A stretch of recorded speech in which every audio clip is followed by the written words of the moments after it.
This is Hadamar in Germany. Hadamar is located around 30 kilometers or so to the east of Koblenz in a very attractive countryside. In September 1939, World War II started. In October the following month, Hitler decided that he would get rid of life unworthy of life, as the Nazis would have put it. People who had mental or physical problems. And he dated his letter ordering the start of what came to be known as the T4 program to the 1st of September, to make it seem as though it was something caused by the Second World War.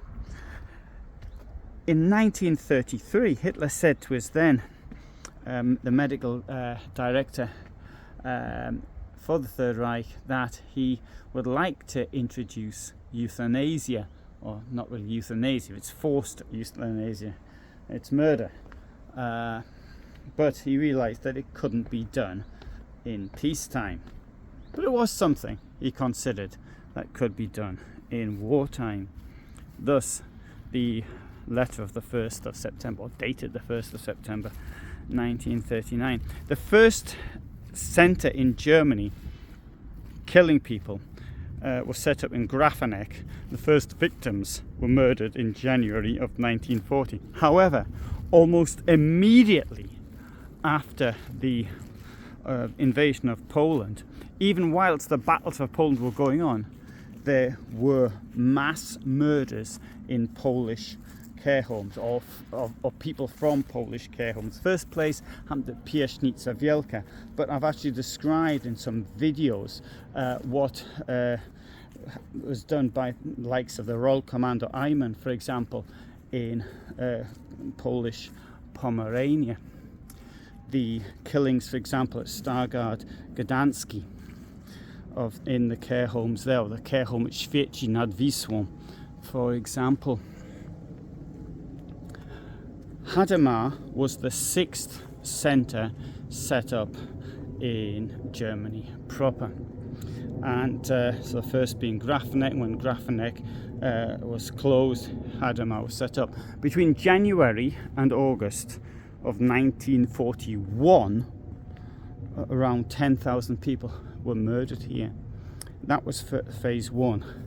Due to word getting out, due to complaints from the churches, Hitler put a stop to the euthanasia T4 campaign in August of 1941. Some of the staff were moved to other places. Some, such as Paulina Knisler or Irmfried Ebel, later being the commandant at Treblinka, went to Minsk, where in the winter of 1941-42 they murdered German soldiers. Others, such as Christine Wirth, went to Poland to the death camps there, and they made up the staff of the death camps.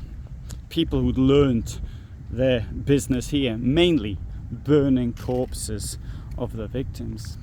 However, as far as here was concerned, the killings continued as from August 42. Only this time it wasn't by gas.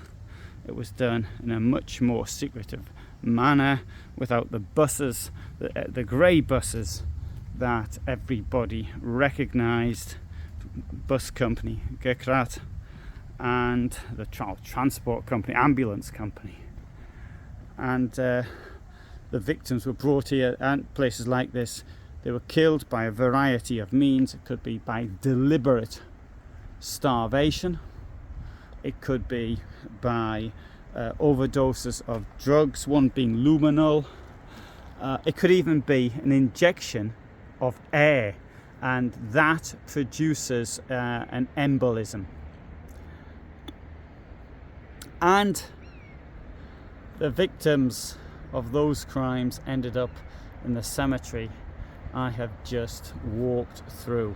This cemetery was set up like any other cemetery. You've got planning permission, the planning documents exist. Only what was not written in the planning documents is these were to be mass graves. Sometimes there were funerals, and even the families of the victims could come to the funerals. Of course, they didn't know the body in the grave was that of a mass grave.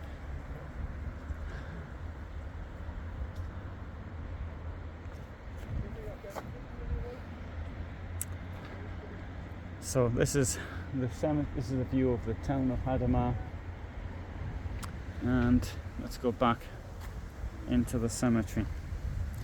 This was liberated in March of 1945, and there was a trial that followed it. Anyway, I've done a longer video on it, so thanks for watching. Bye for now.